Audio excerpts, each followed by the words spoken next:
ya umma Renson Igonga ameshutumu mamlaka ya kuangazia utendakazi wa polisi IPOA na idara ya DCI kwa kukosa kuwasilisha ushahidi kuhusu kesi za madai ya polisi kukiuka sheria. Akizungumza hapa Nairobi alipozindua mtaala kuhusu mashtaka ya ugaidi, Igonga amesema kesi nyingi ambazo hazijawasilishwa zinawahusu maofisa wa usalama.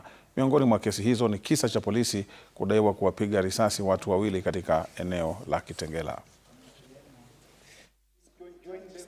Mkurugenzi wa mashtaka ya umma Renson Igonga amelimbikizia lawama taasisi mbili kuu za uchunguzi, mamlaka ya kuangazia utendakazi wa polisi IPOA na idara ya upelelezi wa jinai DCI kwa kuchelewesha utekelezaji wa haki. You must tell Kenyans that ODPP or the DPP is at the tail end of anything.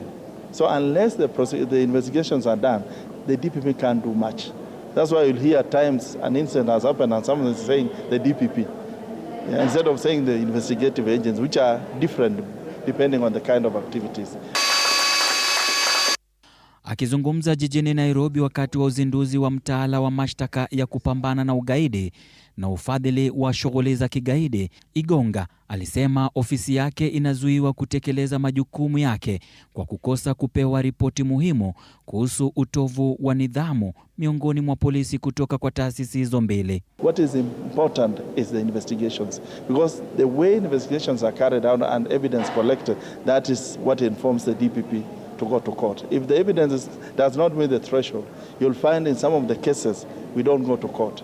We don't refuse, but the evidence gathered, if it's not enough, we don't just go to court for the sake of it. Because we must also get to know that we protect the rights of everyone, even the suspects. Miongoni mwa kesi ambazo hazijakamilika ni madai ya polisi kuwapiga risasi watu wawili huko Kitengela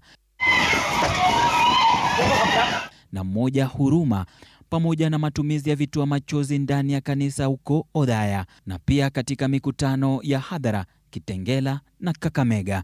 Like what you're saying, lobbing tear gas and whatever, that's IPOA supposed to be to investigate. The moment they investigate and bring to our attention, that is the time and then the DPP comes. Igonga alitetea ofisi yake dhidi ya madai ya kutochukua hatua, akisisitiza kuwa waendesha mashtaka hawawezi kuendelea bila ushahidi uliokusanywa kutoka kwa vyombo vya uchunguzi.